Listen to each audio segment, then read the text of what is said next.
because this might be the inner chronicle of what we are, and we have to articulate ourselves, otherwise we would be cows in a field.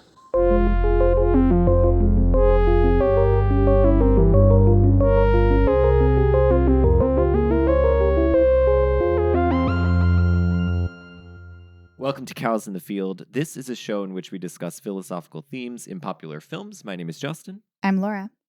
And our film today is a masterpiece, if I do say so myself, the latest film from Alfonso Cuarón, Roma.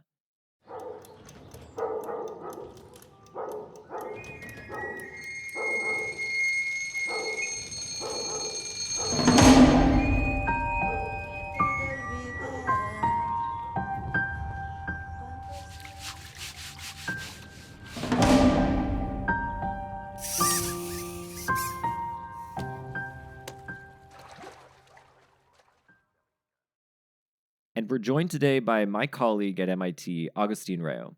Agustín is a professor of philosophy and dean of the School of Humanities, Arts, and Social Sciences at MIT. We are so glad you could join us. Welcome to the show, Agustín. I'm so pleased to be here. Thank you so much for inviting me. When we were talking, we wanted to have you on, and when we were talking about films, I think I might have known this before, but I'm not sure. But I learned that although you are a philosopher by training, when you were younger, you wanted to be a filmmaker. And I'm very curious, how did you get into wanting to make films in the first place? So it started because my dad bought a camcorder, one of those big boxy 80s things. And I use it to make, little videos with my neighbors. And I got really into it. Like it was the most important thing in my life. So I like the craft of it. And then when I was a little bit older, so this is when I was a kid, maybe when I was 12 or so. And when I was a little bit older, maybe 16, I sort of discovered films and film festivals. And I was completely mesmerized, and in particular, I was mesmerized by Tarkovsky's films. Partly because they seemed just so beautiful. I think it was just partly the aesthetics of it that drew me in. And I happened to go to a high school that was a college in the evenings, so they used the same classrooms and the same buildings. And as a result, they had a professional editing room. And I befriended the film instructor from the college, and he would let me, use, of course, nowadays you can just use any computer to edit, but in those days, this was non-trivial equipment. So then I started upping my game, really trying to make better. And of course, in retrospect, much more pretentious films. Were you at that point shooting digitally or on film? Oh, no. Well, this was all digital on tape. Got it. Yep. It was rough because, you use one tape for the shots. And then when you edited, that was like it went on a second tape. And then like your master copy went on a third. And then all your other copies were fourth copies. So, the quality was horrible. So, that's what I wanted to do. I wanted to be a filmmaker. And the reason I became a philosopher instead was that I was under the misimpression that philosophy made you deep. And I wanted to make deep films like Tarkovsky. So I thought learning philosophy was step one in this plan. So was the plan to go to learn everything via philosophy and then take that into film and be a filmmaker second? Yeah, exactly. Okay. Exactly. So I would get a philosophy BA, and then after that I would go to film school. Okay. And become a director. And I think that had I known about Cuarón, I think he would have been exactly the kind of director I would have wanted to be. Yeah. I think he would have instantly been my hero. I feel like the trajectory that you're describing is Terrence Malick's, right? Because he did a BA, I think, in philosophy at Harvard, and was actually doing postgraduate work in philosophy, and then he pivoted to do film. I don't know if he all along wanted to do film, but there are, there are few and far between, but there are some instances of the philosopher filmmaker. That's right. It's possible. Although I sort of undermined my own project because I hated most of my philosophy classes. The only one I really liked was logic. So, exactly the kind of class that won't tend to make you a good film director. Doesn't translate well to art film. We're still waiting for the big logic movie. I feel like the more you learn philosophy, the less able you are to communicate the really interesting philosophical ideas in something like film, because they're just the kinds of things which are very difficult to put, because they're the kinds of things you want to say precisely. And that's very difficult to do with sounds and images. And yes, totally. But I think there's another problem, or at least another problem for me, which is that I'm the kind of philosopher who, doesn't like things to be mysterious. So, if someone presents an idea which is supposed to be like deep and mysterious and only the initiated can understand it and so forth, I immediately react to that and want to either show that there's a confusion somewhere or present it in a clear way. And I think that sort of ruined my ability to, think up Tarkovsky-style plots, which are exactly that. Like they're exactly inscrutable and they're meant to be deep, but it's partly because they're so unclear. So I think that in a way philosophy destroyed the capacity for mystery that might have fueled the kind of cinematic career I was hoping for. It's funny that the word that you came out with, Augustine, is mysterious. Because I feel like, maybe Justin can correct me if I'm wrong, but we watched the Road to Roma Netflix little documentary yesterday, where Cuarón talks a lot about it's sort of, we see behind the scenes footage, but it's really Cuarón talking about his experience making the movie. And he talked about how the thing he admires most in film and what he's trying to do, and he feels like Roma is maybe the first time he's really succeeded at it in some way, is capturing mystery. Right? Didn't he say he used the same word, I think? And that's what sort of awes him about movies that have that mystery, where he's like, I can understand technically how they do it, and yet I can't understand how they do it. Yeah. And that's the kind of movies that he wants to make. Oh, that's so interesting. So I have not seen that documentary, but it reminds me of something that I really liked about Roma. And that I also liked about Tarkovsky, which was that in both cases, so in Roma and Tarkovsky films, the films are able to evoke in me this very strong sense that I'm living in a dream. Mm. I don't know exactly what it is. I don't know how they do that, how they pull that magic trick, but it's there are things that I only feel in dreams and when I'm watching certain films, including those. And there is something magical and mysterious about that. I wonder whether that's connected to what you're talking about. I think that's a big part of, I think that's right. And I think part of what is going on in films like this, but even more sort of abstract films about memory, like Tarkovsky, as well, Malick, which also mentioned a lot of these films reflecting, is that it's like a film, like a dream. It's often more about the feeling than what is happening. There's a feeling that you associate with whatever images or sounds that you're undergoing that sticks with you, and it triggers something in you, and then you kind of get carried away by that feeling, and that allows you to sort of fill in all of the what's happening or whatever. And it's less about, it's in many ways the exact opposite of analytic philosophy, where we're just pummeling you over and over again with statements about what we're trying to say. It's you guys are making philosophy sound so fun. No, we love philosophy. It's the best. It's just the opposite of this. I think that's totally right. And I think that in the case of Roma, it's very clear how that works for me, because the Mexico City it portrays is the Mexico City I grew up in. In many ways, it's a Mexico City that doesn't exist anymore. So, for example, one thing that's remarkable is that the sounds, particularly the street sounds in that film. The first time I saw the film when it came out, I felt like those are things I hadn't heard since I was a kid. And it's like it took me back. It's it's like a smell, the smell of your grandma's Mhm. room that you haven't smelled in decades, and yet it's as if you were there. So I think that's an instance of what you're saying, that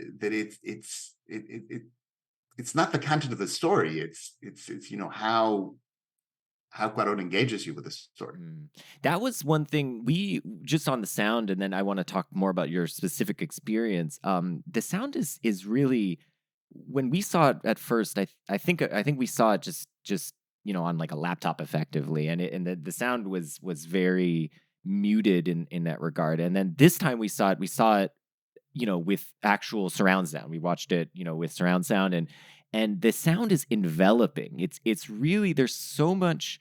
He's placing all of those little, the street vendor sounds and the cars and everything. They're all around you, and so you feel like a little bit like where the camera is placed, which is often in the middle of the action. Mhm. Um, in the middle of the scene, you feel like you're there. You're just right there, and Mhm. and just as the camera is turning left and right, like you could almost turn left and right and sort of see the scene, and it makes it feel like it makes it feel bigger than I think it might otherwise be. Of course, this isn't evoking anything particular for me because this was not my experience, but I'm curious then, Augustine. Um, growing up in Mexico City, I mean, was the circumstances in which you grew up similar to the ones that are portrayed in the film and the ones that I assume Alfonso Cuarón himself had? Very similar, very, very. I mean, so similar that it's hard to see that film as anything other than biographical for me. Yeah. Mhm. So, the film I think takes place in 1971, or at any rate, early 70s. I was born in Mhm. 1973, so a little later, but not too much later. Um, I grew up in a middle class home, very much like the one portrayed in the film. Uh, like the family in that film, we had domestic employees. With all the complexities portrayed in the film. Like the children in the film, my parents separated. It was a failed marriage. My mother had to reinvent herself, very much like uh, the mother in the film. It just feels like the story of my childhood. When you watch it then, I mean, was was it challenging? Was it difficult to watch in that regard? Or was it perhaps, the opposite in a way because it was liberating seeing your experience reflected with such and not just your experience, but of course this experience of the domestic employees and so on. I'm just curious, like, how did that feel watching it, and from today, because one of the aspects of the film is it's Coran clearly today looking back on his own experience, trying to contextualize it, not apologizing, but very much trying to understand it and appreciate things that he himself wasn't able to appreciate at the time. I mean, watching that film for me is so many things at once. So many things at once. So one thing that's foregrounded in the film is the relationship between middle class families and their domestic employees, and what happens when you're a kid, a middle class kid growing up in Mexico, is that all that dynamic is invisible to you. Mhm. Invisible. That just seems like the way the world is. It couldn't be any other way. Yep. I don't know. I speak for myself, but I did not see the injustice until many years later, and it only became really, really evident once I left Mexico and started living in the US and then went back. Like, it's when I go back now that it's also obvious. So, one thing that makes it very hard to watch is to, just see that dynamic of injustice and know that, I cannot extricate my life from that. Yeah. I'm a product of that unjust system. And, it's very hard to see that. Yeah. But I think that something that happens with the film at the same time is that it's not just like an intellectual experience for me. So, I mean, going back to the street sounds or just the items around the house, or the things people eat, it's all so perfectly done that it's very hard to not just have a visceral reaction of like just somehow being back in my childhood. One thing that I kept discovering myself doing was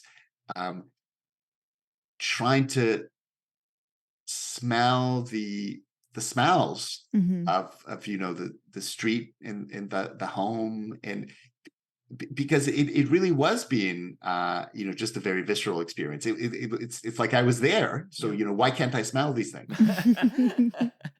Yes, I no. I mean, I think that it. I can imagine how incredibly difficult this movie would be to watch, but at the same time, how powerful and overwhelming it is, because I imagine it just evokes an immense amount of nostalgia for this period of your life and for that place and time. One of the things that I think we agree on, we talked a little bit about this before, is, and I think this ties into the way in which the film is simultaneously a memory piece, but from the perspective of today, is with the black and white cinematography. And now Cuarón is an interesting guy and director in that he's never been the principal director of photography for his own movies until this one, but he has like a signature to his look of his films. And one of those signatures is wide angle lenses, and then with the camera often in the middle of the action, moving rather than cutting. He likes to move the camera. You see this so he directed the third Harry Potter film, The Prisoner of Azkaban, which is, in our opinion, the best of the films. Heck yeah. And you see this early on in that film where there's like a very perfunctory, straightforward scene early on where two characters are talking, and normally that would be done with cuts. There would be one shot and then shot the other guy, but he sticks the camera in the middle and moves it back and forth, pivots it back and forth, a lot like what he's doing in this film, moving it back and forth. And I think that here, though, in those earlier films, he's doing it with handheld. So the camera's being held by somebody, they're moving around, so it's very kind of shaky and destabilizing. Here, the camera is totally locked down. If it's moving on a track, and if it's stationary, it's panning, but it's panning very smoothly. It's almost ghost-like in its movement, like it's like a spirit who's gone back, like a time traveler who's gone back, but it's just sort of observing the space in the in the middle of the action, kind of looking around, like Ebenezer Scrooge going back to his Christmas's past. Exactly, or something. Exactly. But then the other aspect of it, which is I think really, really interesting, is that it's simultaneously black and white, so it has a nostalgic feel, right? I mean, this, not that black and white in 1971, I mean, that still would have been an aesthetic choice in 1971, but nonetheless, we associate with black and white the old days. But it's not black and white film, it's large format digital black and white. So this makes it everything looks super crisp, no grain. The sensor size is huge. It's the size of a 70 millimeter. The sensor is the size of a 70 millimeter film print. So it's massive. It's bigger than a 35 millimeter film, grab. And as a result, there's very little grain. There's massive amounts of dynamic range. So you get this very soft fall off of the light, but everything is super sharp because it's digital. And that's a look that does not look like anything we've seen in like the history of human, video cameras, effectively, right? Or film cameras for that matter. Because film is, you get soft light fall off, but it's soft. There's not that much sharpness in film. And digital is super sharp, but often it doesn't have that soft light fall off. So this is something totally different. It's simultaneously modern and old. And I think that's the idea he's trying to get at, is like this reflection from today, the modern, looking back nostalgically on the old. And it allows him to have some distance from it and present the stuff with the distance. And yet most of this documentary we watched was him explaining how he wanted every detail in the frame to be exactly right. So everything had to be periods correct. And he recreated streets, like they rebuilt entire streets to film on. And so, I mean, yeah, it has these two dimensions simultaneously. Right. He also talked a lot about how he wanted the film to sort of like how the camera movement to feel objective, as you said, like sort of ghost-like in its movements, not personal. He didn't want to do close-ups, which are, often evocative of emotion. But yeah, this is like, how can this movie be anything but so subjective when every single detail, as we learned from Cuarón talking about it, is only living in his head. Like it's not just like we want everything to be period, but it was like we have to go back and see the picture, and this has to be this bridal shop on this corner with this dress and the display exactly as it was when I was 10. It's so interesting. I didn't leave the film noticing all the things that the two of you were talking about. I mean, it all rings true. I guess that the photography did two things for me. So one thing is, I just thought it was extraordinarily beautiful. I think that there are, compositions that you can do in black and white that don't work in color. And I just thought that, he took wonderful advantage of that. And the second thing, it's kind of subtle, but it was important for me. And it's that Mexico City is horribly polluted now, but it wasn't so polluted when I was a kid. So, there's this feeling of like the city that was stolen away from us by pollution. Interesting. And some of the scenes in particular, there's some scenes where you can see the Valley of Mexico with native vegetation, a bunch of cacti, namachals. That's like the Mexico City that never was. And I think that the crispness of the format, and maybe the transparency of the format, in the sense that you don't have distortions introduced by the cinematography that are like polluting your vision. Yep.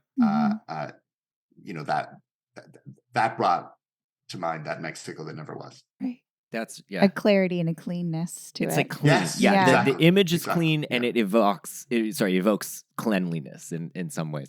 Yeah. The other aspect of the cinematography that I think is crucial, and I think this has to be intentional. I'm actually, Cuarón didn't talk about it in the documentary, but I think it just feels so intentional.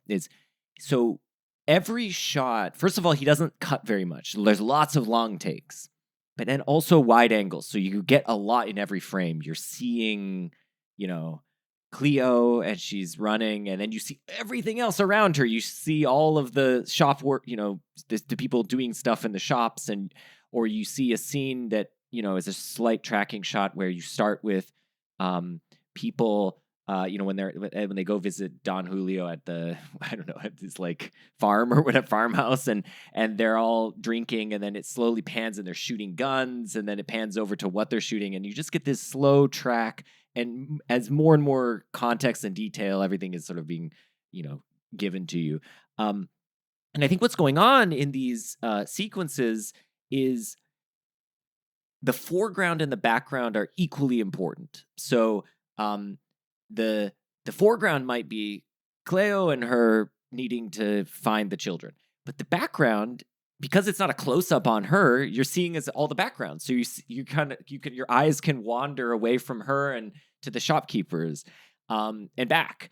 And this is just a motif that's constantly coming back. Like, the scene when they take Cleo to go get the crib, and there's some protesting happening, and you're like, okay, that's interesting. He starts showing us this protesting, and then later, as we're in the shop, eventually the protest erupts into chaos, and it's the Corpus Christi massacre is happening, and so it's this background thing is shown to be as important as the foreground and vice versa. And I think that theme is so important to Cuarón because he's telling the story of a person and of people who are, I think, fundamentally backgrounded. They're people who kind of work and live in the background, and they were in the background in his life. He as a child, maybe like yourself, Agustín, didn't think of them in foregrounded terms. Yes. And they and he wants to foreground that what was once background. He wants to foreground Cleo's story, but at the same time, he wants to contextualize it. So he has to give us all that background as well surrounding it. And so it's like, that's to me what is one of the most interesting things of the film is the interplay between these two dynamics. And I think if he had shot this conventionally, which would have mostly been with cuts and often with long lenses. So long lens, you get just a little bit in the frame. You just get like Cleo, and there she is. That's the person we're focusing on. We don't really need all that background. That's how it would normally be done. You would lose all of that power of that theme that he's trying to sort of bring out. I love that point. I love that point. And in a way, it summarizes what he's doing because, it's obviously a very intimate film. So, it's based on his memories, but he wants to foreground something that was in the background, as you're saying. And so, he achieves that in this very concrete way. I mean, these very long takes, they also did something very interesting for me, at least, which is that, different countries have different acting styles. And, this acting, it's always stylized. It's just that if that's the acting you're used to, you don't see it as stylized. It just seems normal to you. I think it becomes evident when you see acting from a place you're not very used to. Then it all seems weird and stylized. And one thing that's very interesting about this film is that the acting does not, in all cases, correspond to the standard Mexican stylizing of acting. So that's certainly true of Cleo, and it's also true of the grandmother. And it is also true of the medical staff in the stillbirth scene. Certainly, nobody's overacting, and it for me that just like it rings true, like that. It feels to me like that's what real life is like. But I think that the long scenes also seem to bring out for me, just what a tour de force it was, on the part of the director, but also on the part of the actors who were doing that. Like it seemed remarkable for actors who seemed to, just be living that reality temporarily, but living it, as opposed to just performing an art that they learned in school, and being able to do it uninterruptedly.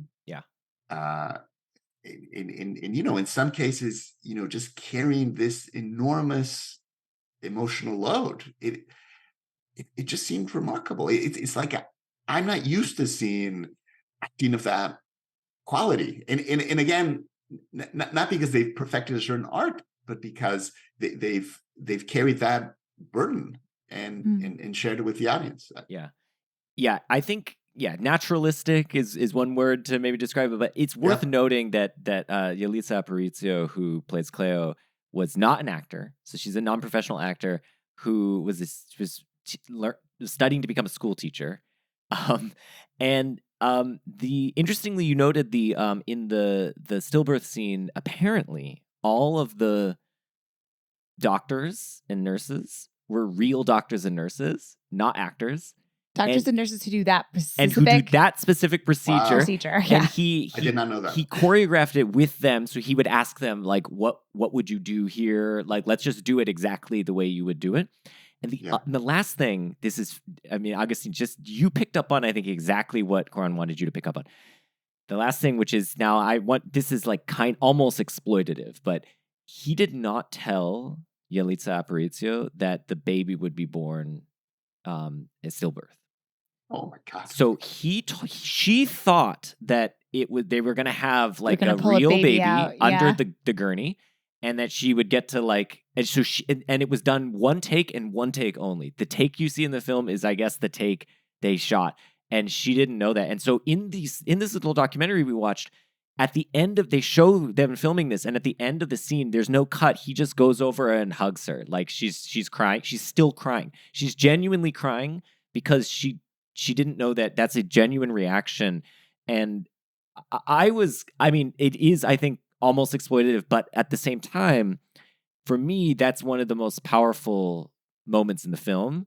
I mean, I think it might just be because of, the content but I mean, it's handled with a lot of care, and of course everything feels genuine. There's nothing, forced about it. But I watched that scene for the first time pregnant, which I didn't know. And so, but it was much, Justin was like, are you going to be able to handle this second time around? And it was much worse when pregnant than afterwards. Just for me, it's worse after. It's worse after. It's worse after.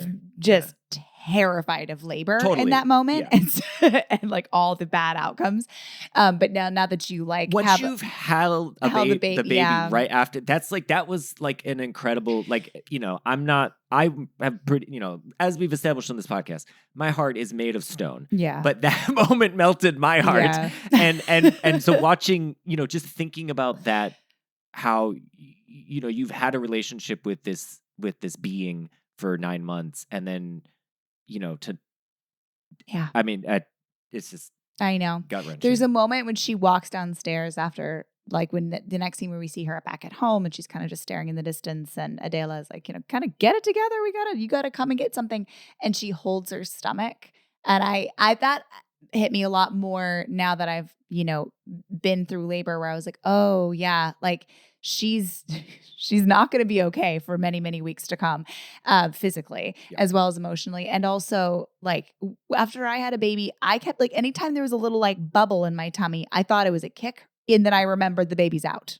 Because you do get used to this thing inside of you, however you feel about it. However Cleo felt about this life inside of her, and whether or not she was ready for it or wanted it at that moment in her life, like, you live with this thing punching you and kicking and fluttering around. And it's that was that little touch to her stomach when she walked down the stairs was like heart-wrenching for me. And I did not notice it the first time around. Just I didn't have like the context for it. One other thing I wanted to say about like the large format and also the long takes was when we did our episode on Children of Men, we talked a lot about art, because art and art history is very foregrounded in that movie. Children of Men by Alfonso Cuarón. By Cuarón, there's a prominent, he uses artworks prominently in that movie, and most importantly Guernica.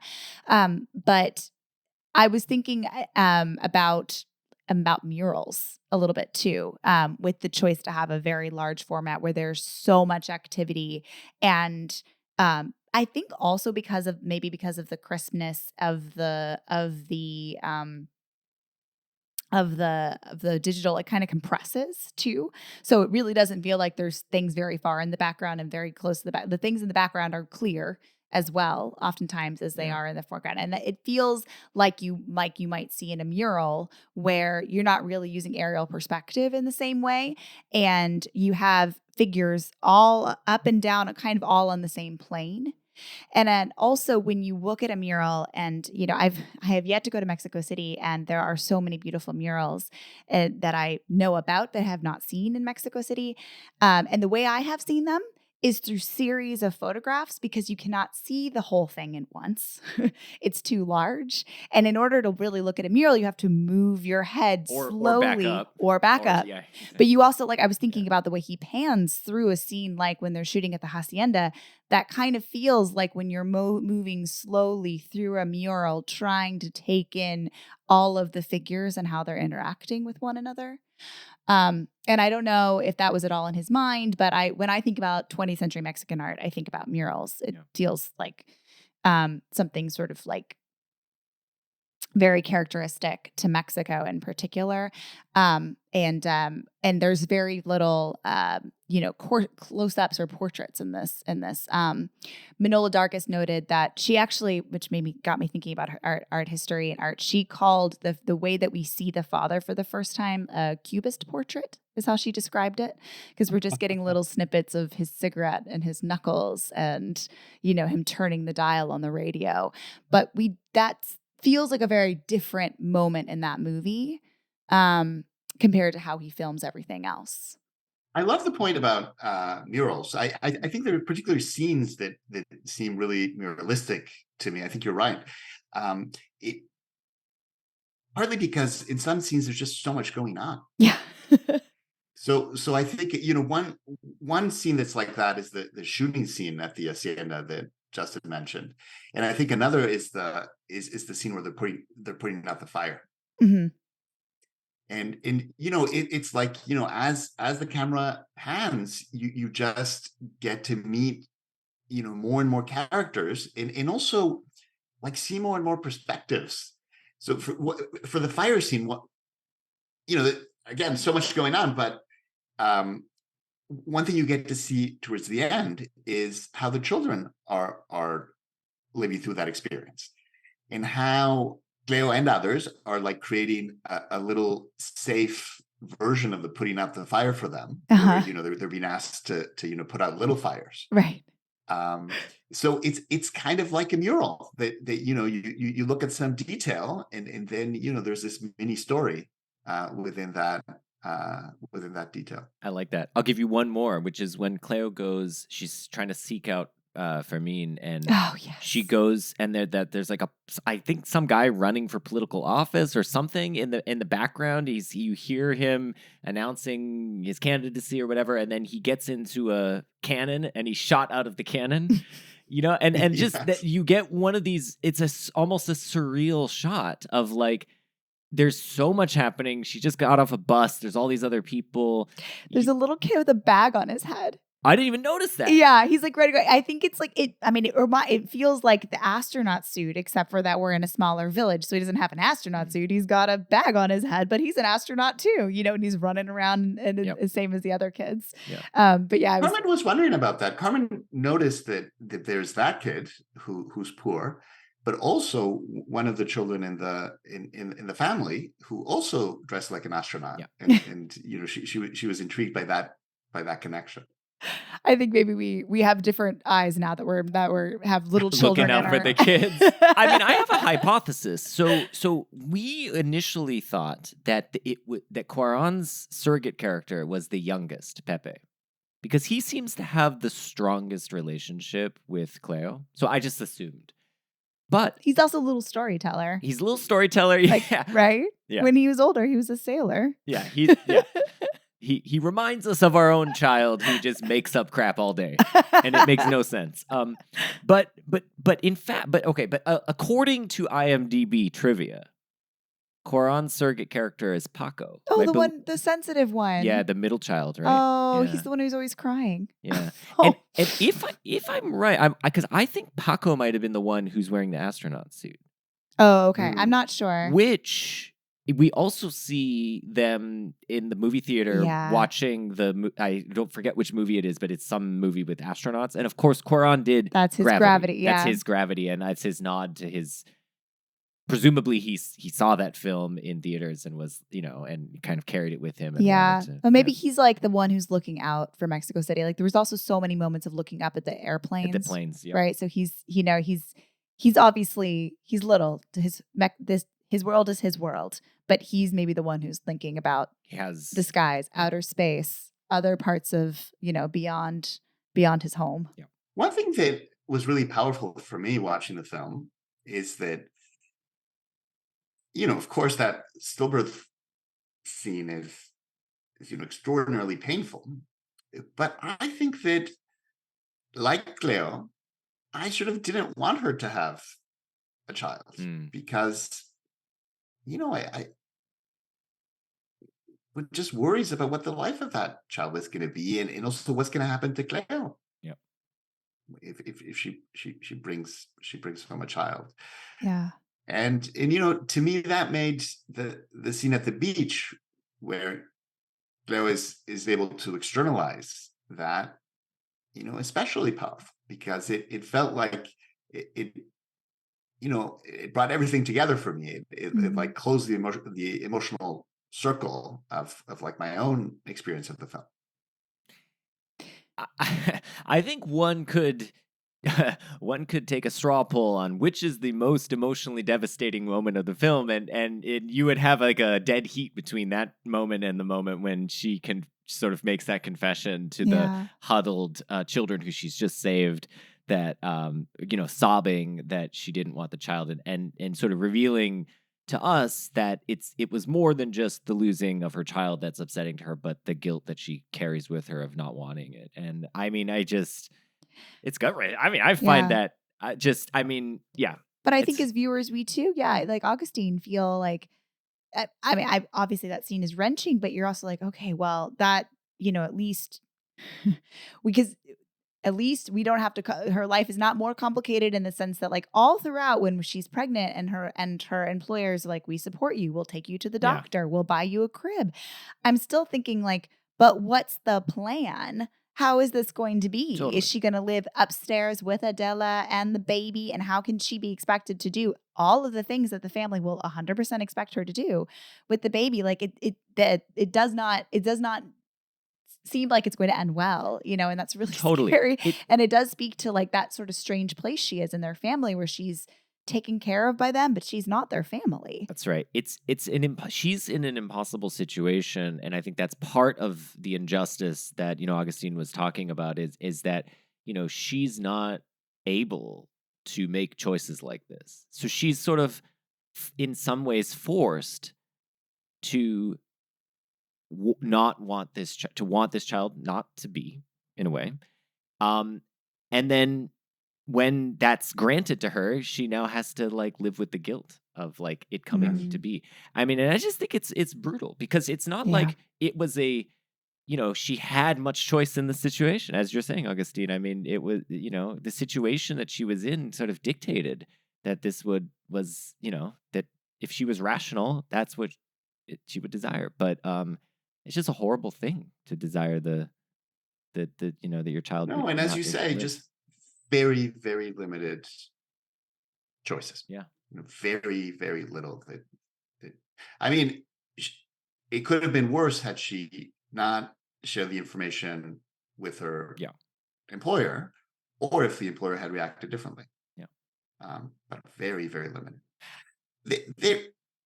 There was another scene that was devastating for me, but I think that's just to do with how related to my own experience. That's a scene when they come back from the beach, and first they're horrified to see that the father has taken all the furniture, but then they get kind of excited about their new room assignments, and there's a moment of happiness, and I forget the details, but it's something like there's this moment of tenderness between one of the children and Cleo, something like, "Oh, we love you," or so, and then it's followed by, "Can you bring me a banana smoothie?" I think for me that brought back the complexity of being a child in that situation, where there really is love there. Just speaking for myself, I think that there's no question that you love someone who brought you up and who's given you so much and provided so much emotional support and so much love, but it's mixed together with this employee-employer situation, and an extremely abusive one, one where the employee basically has no rights. Yeah. I mean, one where the employee can be fired at any moment for any reason with no compensation of any kind, just on the street. So, just a reminder of that aspect of my childhood was very, very painful. Yeah, watching the film. that dynamic, I think, is one of the other most interesting features of the film. How honestly it's portrayed. I mean, another example of that is when the father comes home, they all end up on the couch watching TV together, and Cleo's sort of cleaning up, but then she kind of comes in and is snuggling with Pepe, and then the mom says, "Cleo, can you get the doctor some tea?" And the kids are like, "No, we're snuggling," and she's like, "Oh, she'll come back and snuggle with you, but go get her some tea, go get him the tea."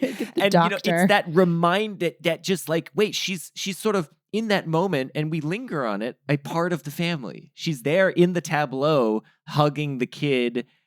And if you were just seeing it from the outside, you'd be like, yeah, there's just another member of the family. That's Auntie Cleo. Oh, wait, nope, she's not. She's an employee. Go get this for us. And that dynamic and how the film, I think honestly portrays the complexities of that dynamic is one of, its absolute strengths, how it doesn't shy away from it, because it is complicated, but it is real. I mean, and so the other, I think, really interesting aspect of this to me is how there's a parallel setup between Cleo and Sophia, the mom. Mm-hmm. Both are women who are sort of thrown away by their men, by the men in their lives. Abandoned, if you will. Abandoned is a better word. They're both abandoned in moments of, of genuine need. And I think what's interesting to me is that the two seem to forge a kind of common bond over this, especially in that moment in the beach.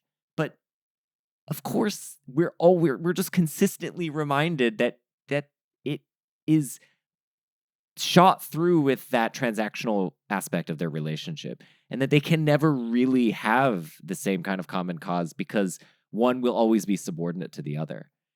But I think by setting up that parallel between the two, it's like Quran is inviting us to experience the world as if they are, sisters in arms against these bastards who, Fermin, what a jerk. But and yet they're not, and I love that contradiction. And yet they're not. That's the thing. And yet they're not. And I think it goes deeper than just an employee-employer relationship. I think that, is it Sophia? I can't remember. I think Sophia, yeah. She doesn't really let Cleo in. She's in some ways kind to her. I mean, certainly kinder than other people in her position, but she never lets her in. She never treats her as a peer, ever. So they might have become partners of some kind, but they don't. They don't, and in some ways, I think the film is suggesting they can't. I mean, this is the trend. This division between them is the gulf is too wide. So even the fact that they've had these similar experiences, it will not be able to bridge that gulf. I think that's quite interesting. I mean, related to this, I think in some ways, and I think another aspect of where incredibly important information and in some ways, broadly more important than anything that's specifically happening in the film, that's backgrounded. This is information that's backgrounded, is the relationship between the sort of descendants of the colonialists who came to Mexico and the indigenous people, of which we're seeing that divide between the family and Cleo. But you hear little glimpses of it throughout the film. Like Cleo's friend tells her, she's like, "You should talk to your mom. Her village just got like annexed by the government. They just took over they just took the land from them. And Cleo's like, oh, okay, yeah. But then life goes on. Like this is just it's just dropped in there as like background information. And I think it's it's interesting to me that Quaron, he puts it there. So he wants to have it there in the film, but it's totally, in the background. Another example of this is like with Don Julio, right? Because Laura was pointing this out, like to me, like I'm not sure if we infer that he's constantly being poisoned or attempted to be poisoned by like the migrant workers. Well, the dog is not the dog. Okay, sorry, not the man. But there's insurrection Yes. because of the relationship between him and the indigenous people maybe he employs or in the area, and so these things are all just kind of like flitting around in the background. I think it's interesting that Quaron, wants it to be there, but it's not the forefront of the story I think he's telling. At least that's the way I see it. Well, I think not the forefront, but the read I took is that Cleo chose to not have that be part of her everyday life. So, she and her fellow employee, they could have talked about that kind of thing. But they didn't. It's only when she saw her friend in the country that she got a little glimpse of that. But Cleo made no effort to be part of that struggle. That connects to something we were talking about earlier, that some of these relationships of injustice are just totally transparent. Just everyone takes them for granted. And I think that's part of it. It's that, presumably as a result of having so few options, it's not like Cleo at that moment was, secretly fighting to subvert the structure. She was just navigating within. Yeah. From one moment to the next. The other place where actually this comes up is Fermin uses the word servant towards her as like almost a slur. And I do think that's kind of interesting that he almost looks down on her decision to fill that role. Whereas his decision, he plays a similar role, interestingly enough, because he, is training with this, martial arts group, which end up being used as paramilitary, people for the government to suppress. So he ends up being a kind of midwife to the man, right, in his own way, but he doesn't see it that way. He sees what she does. He sort of looks down on the domestic work she's doing. Or not just domestic, but it's the relationship that she has to the family. He looks down on that. And we get another sense of how fine-grained this sort of like the sort of caste system or the structure is to this. And then when she's spending time with her friends in the country and they take her downstairs, or she's hanging out with and New Year's with her employees' she's family, like watching the kids. And then she goes downstairs to hang out with some of the other employees and maybe just like local people in the area. I don't know. And they make some reference about like fancy city nannies. City nannies is what they call them, I think. So even though her friend is also an domestic employee, there is also a distinction between those who go to maybe even the more affluent city families versus being in the countryside. What did you all make of the stairs? So, two of the most visually arresting scenes in the film are the stairs that lead down to that, bar little where tavern, people are congregating, and then the stairs that lead up to the roof of the home in Mexico City where they do the washing. Do you all think there's any significance to the stairs? Oh, I mean, besides the thing Laura was mentioning, I mean, the thing that about the rooftop that I think is kind of interesting. Here's a thought, and then I want to hear what you think, Agustín. So we often think of stairs where when you go up or you go down, you're like ascending the social order or you descend. But I think what's interesting about the stairs in the house is that you ascend the stairs, and at the top is more domestic servitude. It's clothes washing. So it's like maybe there's no escape from this, right? It's a symbol that there's no escape from the system that you're in. You can like think you're ascending the stairs because you're out of the countryside, being a countryside domestic employee, but you're really just doing the same thing in a different place. Now you're washing clothes at the top, but you're still washing clothes.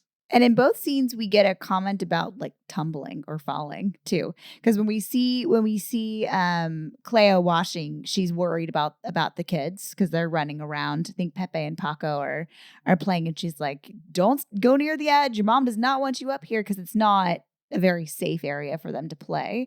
There's not secured railings for the domestic employees to just go up and wash. And when we go down the stairs, her friend makes like a joke like, "Don't fall down with that belly," because it's a huge staircase with no railings. Like in both cases, the sort of specter of falling is raised. What did you think, Augustine? I'm curious. I didn't even really notice this or think about it. So yeah, I'm curious what you think.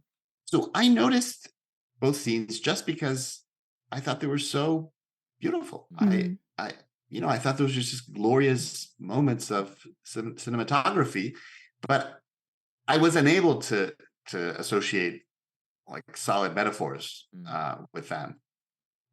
So maybe it's just that those are pretty amazing stairs, and I just don't know. Yeah, I mean, the other aspect, the other thing that I think is quite striking, which relates to stairs, is the common motif of, or refrain, if you may, of the airplane. Now, one of these sort of reasons for the airplanes constantly overhead is that I guess there's an airport nearby. And where, Corin grew up, there was an airport quite nearby. So he was constantly seeing airplanes overhead. But of course, this has metaphorical significance. It has to. I mean, we're showing airplanes almost anytime there's a shot of the sky, there's an airplane in the sky. Mm-hmm. And, you might think that, you might think of it in a similar way where it's like he is somebody who has ascended the stairs via the airplane. And yet he's making this movie like you don't escape your own past. Like it's part of you. You can't like run away from it. You have to, you can get on a plane and go to the US and be a famous US filmmaker, but nonetheless you're pulled back to this. This is part of who you are. This is the story you have to tell. I mean, Coran himself has said that this was the story like he's wanted to tell his whole life in some ways. Like this is the story his whole career was building towards. And I think it's interesting that he hasn't made a movie in 5 years. Like, I feel like I'm not sure what he's doing now, but like this seemed like a capstone movie for him. But anyway, I was curious if the airplane imagery evoked anything for you, Agustín. I mean, I can tell you my thoughts, but I will not pretend to, have anything interesting to contribute. This is just my reactions. So I thought I saw the planes as partly just boasting, like a way of noting that not only was the film built on these incredibly long scenes where everything worked to perfection, but on top of that, they were like timed and set so that at just the right moment you would get the plane. Yeah. I mean, it's like, how does he do that? So that on the one hand, and then on the other hand, it's just like true to the experience of being in Mexico City. Mm-hmm. That's what I remember it being like. I was in a plane flying by. Not unlike by the way, the Boston area, Oh where my there's gosh. always a plane Hammered by jets. Yeah. Anyway, sorry. Earlier we were talking about whether there's something nostalgic about the Mexico City it portrayed. It's worth stressing that it's not exactly that I liked the street vendors or the out of town bands, or the street sellers with those whistles, or the planes flying by. For me, the experience wasn't always, oh my God, this beautiful thing that's disappeared. Yeah. It was more just that it could be recreated so perfectly. Yeah. Mhm. Well, it is a remarkable film on many levels, and I think we've kind of knocked on a few of those levels. I mean, I think it's a film that I hope to revisit many more times in the future. Agustín, I was curious if, just as a final sort of question, um, when we were thinking about this, and you had mentioned Tarkovsky and so on, I'm curious if this film, I mean, obviously this film has more personal resonance for you than the Tarkovsky ones, but I'm curious, like, yeah, do you feel like Roma is kind of at that level, or maybe exceeding it for you in your mind? I love that question. I mean, I will attempt to answer it, although with some embarrassment, because it must be, at least 20 years since I've actually seen a Tarkovsky film. And also, there is expertise around these issues that I lack. But, here's just like a totally amateurish knee-jerk reaction to that question. I think that in terms of the capacity to recreate the Eneric and, sheer beauty, no, I mean, Roma is a masterpiece, but it's very hard to get to stalker nostalgia. Those films, they're remarkable along those lines. But I think that Roma has something, at least for me, that the Tarkovsky films don't have, which is that it feels like it has a story to tell that's tighter and more personal, and I do worry that I forget the quote, but Tim Williamson has this quote about how some philosophers confuse muddy waters with depth. Yeah.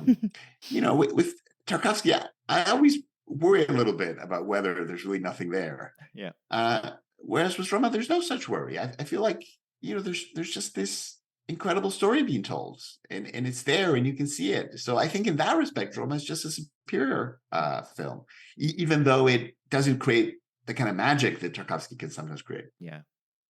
I know exactly what you mean. There's something about, like, as soon as the more hard edges you put on something, which allows you to get a grip on it, it's almost like it loses that poetry, and so it like almost has to have that elusive. You can't quite pin it down, and then it's sort of more poetic. And Tarkovsky's kind of the master of that. Whereas Guaron is able to put hard edges, like there's.